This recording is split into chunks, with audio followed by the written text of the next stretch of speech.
What's going on, everybody? Jeremy with Detroit Tech. Today we're talking Google Stadia, and there's some stuff to talk about. That's for sure. So for those of you who are not familiar with Google Stadia, we're thankful you're here. I'm a little curious why you're here, but that's fine. It's a cloud game streaming service. So basically, Google has all these games on their servers. You say, hey, I want to play this game, and they say, great, here it is. And you don't have to do any downloading of games, it just streams it to you. Sounds really awesome. Microsoft is working on doing it. PlayStation has done it. NVIDIA did it? I think it stayed in beta. It was never out of beta. I don't know. We tried it once, it was okay. But this is Google's version. Let's see how they did.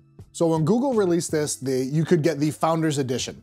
That promised your invite codes, when you got your shipping notification, and all this awesome stuff right away. My device sat here for a good 8 hours with no invite code, so I couldn't even utilize it or get the first come, first serve name that I wanted. I was able to get a good name. It's fine. A lot of people had issues where they couldn't get the username that they wanted. That's a big snafu on Google's part. We're about 5-6 days after launch, and things are up and running, sort of. Some people may not still have their codes yet. It was a whole big thing, but we do have it. It is up and running.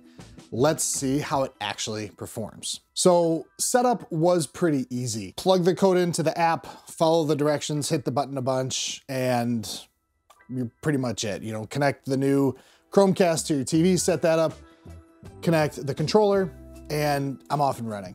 I was able to claim the 2 games that we got for being founders, Destiny 2 and Samurai Showdown. We did most of our testing kind of with Destiny 2 because Samurai Showdown is like a fighting game, and we don't like those because they're stupid and we're bad at them. One of the things about the setup that was kind of funky is when I'm on the Chromecast and looking at my settings for the connection, it never really tells me if I'm connected via Wi-Fi or connected to LAN. There's no difference there. So sometimes you can have a LAN cable plugged in and it's not 100% connected. It'd be nice to have like a little icon, something, so I know, yes, you know that you're connected via LAN because I have 500 megabits. I want you to know that. So we've had it for, like I said, 5-6 days. And Corey and I have a little bit differing views on this. Corey says it's not good. I say it's fine.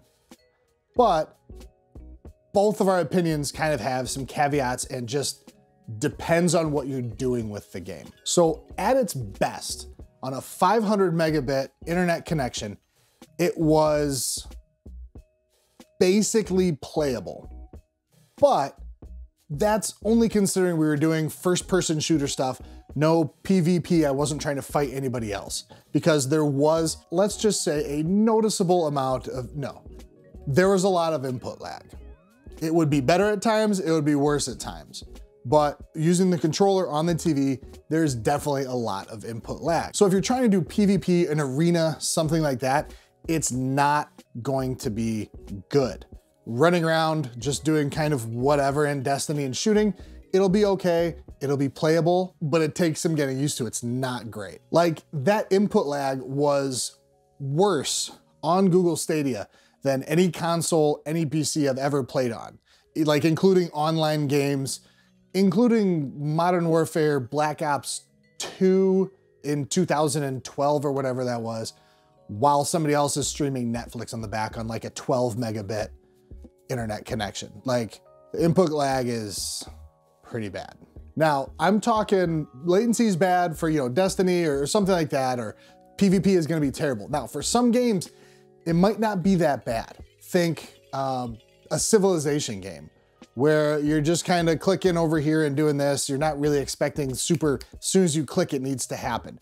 So I'm fingers crossed for Civ 5 on my part. Like, just give me $5. It's an old game, right? That'll be great. So some games might be okay, but something like Destiny, it's borderline playable, honestly. So as you can see here, maybe at first glance, it doesn't look that bad. Looks okay, nothing crazy, but when you compare it to, well, especially, even a decent PC, it's really not great. Corey was on his 4K HDR LG OLED TV, and it was definitely not 4K. It was definitely not HDR, and it looked like it was just rendered at 1080p, and then they just kind of upscaled it to 4K. Really not great. And that as well was with an excellent connection. I'm doing this because that's what Google rated it. Excellent. He's got 500 megabits at his house too. And that was connected via LAN. So we wanted to do a little test. I have a GTX 1070 graphics card in my computer. So we got to the same place here. I don't remember where it was, but something like this, and did it on the computer. So I was over here, looked at it. Okay, great. Went over to the computer. I was like, look at this. Like, it's okay. It's not bad. Went to the computer, and now I do have a 1440p, pretty decent monitor, but I went over there and it was a massive jump over this 1080p screen.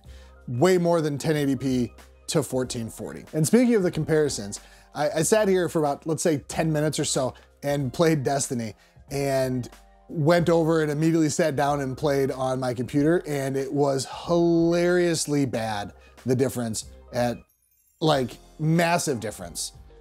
On here, there was so much input lag, and I got there. And now, to be fair, I am definitely not as good with a controller as I am, with pointing at things and clicking with my mouse, but it was instantaneous, right? I just got those like bang, bang, bang. They're all dead. It was way better. Now, one of the cool things, the value propositions, if you will, about Stadia is playing on your phone. Now, right now you do have to connect it via a cable, which is vaguely annoying, but not really the biggest issue. But playing on the phone is actually pretty awesome. It's pretty easy to do. You connect the controller, you click play on this screen, and you go. And now I've got the Pixel 4 XL. You can watch a video about that right here if you're into that. And so it basically has a 1440p screen. And obviously it's smaller than a 65-inch TV, so it actually looked really, really good. Playing Final Fantasy 15, the cutscenes looked great. Going into the world looked really, really good and sharp. While playing like Destiny or something on the phone, the input lag is still definitely there. It felt a little bit less, still not good for PvP, but it felt better than on the TV.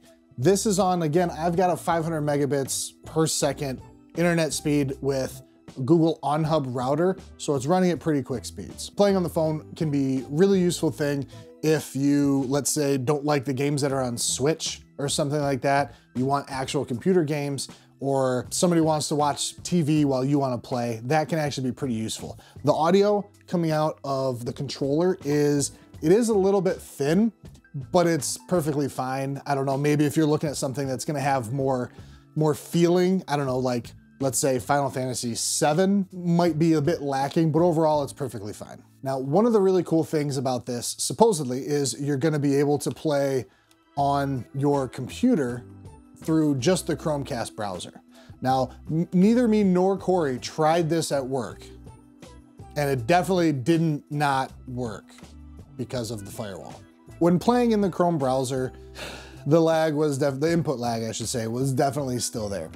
It was even worse than most consoles. So again, with Destiny, it's gonna be a bad time, especially if you try to do any sort of arena PvP type stuff. Now, me personally, I really didn't even get Destiny to work. And this might be kind of something super random. My WASD keys weren't all functional. A and D did allow me to strafe, but W didn't do anything. Couldn't even go forward or anything like that. And the S key would actually break Chrome, and it told me it was an invalid URL, and we couldn't even do that. So I don't know what that was, didn't work for me. It did work for Corey. It did work for Corey, but no matter what he did, it didn't even actually look good for him. That was actually, it didn't look as good as on my phone. It didn't look as good as on my TV or his TV. It seems like Chrome browser at this point is almost kind of broken. It's pretty weird. And one of the things we were trying to, this is crazy. We were trying to troubleshoot the issues I was having with, the movement keys not working. We saw that there was actually, we're in the settings for Chrome and it said install Stadia. So apparently there's actually a standalone app for your computer that you can just install, and you can click it and it's Stadia. Now this might just be like a browser extension or something. It did install, without even asking me, a shortcut on my desktop. I don't know, but I've never heard anybody say anything about it. So there's that. Now, I'm sharing a lot of negatives about this. It's, you know, the gameplay hasn't been exceptional, whatever. But one of the things that's really, really cool about this is the controller. There are really only two negatives for it. One, these buttons are in weird spots. If this is my menu button, it should not be like, I hit the screenshot button a lot easier. That's really annoying. I accidentally save screenshots all the time. And the only other thing is, it's not an Xbox 360 controller. This is the best controller ever. This is actually not bad, but this is way better. And I think it has a lot to do with these. But it's really good. It's nice and heavy. The vibration motors are nice and solid. It's not wimpy. The buttons are very clicky, very responsive. Analog joysticks feel great. These are massive and a little easy to click on accident, but the controller itself is really cool. And because we're uber nerds, we got the midnight blue, I think is the name of the color. So it's the Founders Edition color, and it's cool because it's kind of Detroit Tech colors too. So to kind of test more than just Destiny, maybe it's an issue with the game. I mean, we both kind of hate the user interface for it, so whatever. So we got Final Fantasy 15, and we started playing it on the phone initially. And one thing really, really cool about Stadia, I click a button and I buy the game, and I plug it in and I'm playing it literally within like 30 seconds. You really can't do that with anything else right now. Steam, you buy it, you gotta download it. Xbox, you buy it, you can download it, it is just a really cool concept for being able to play that way. But once we booted up Final Fantasy 15 on the phone, it actually looked really, really good. Just good. There's really nothing to say about it. Again, there was some input lag while playing, but with a game like that, it's not quite as important. Although with some of the fighting, you can see that I'm totally doing right here.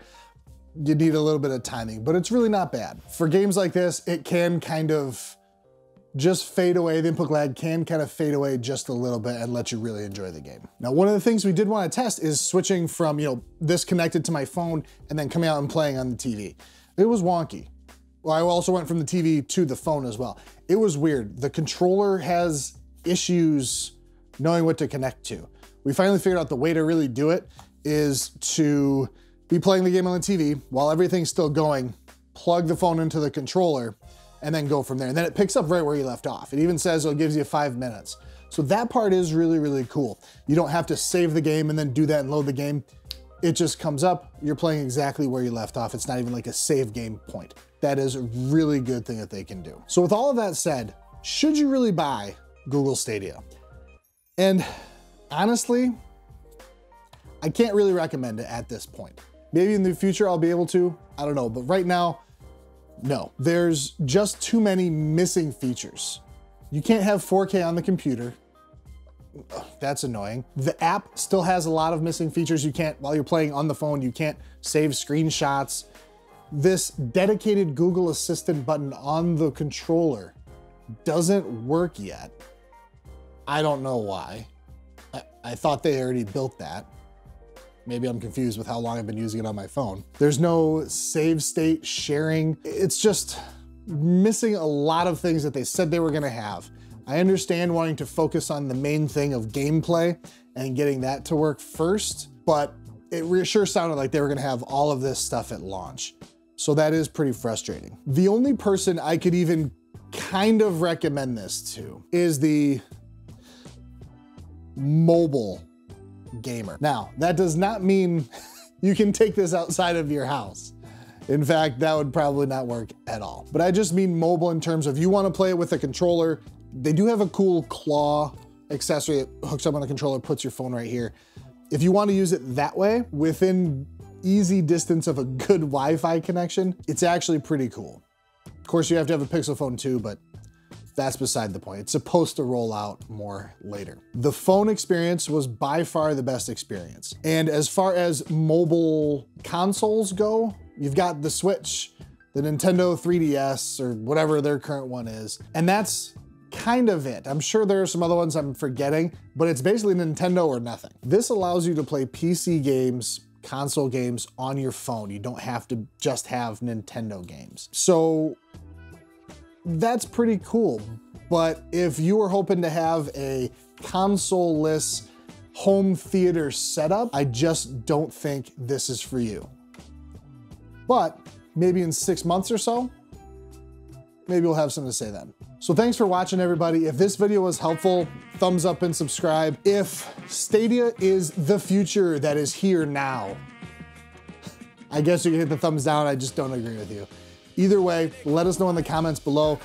Did you purchase the Founders Edition? Are you still gonna purchase something else? Let us know.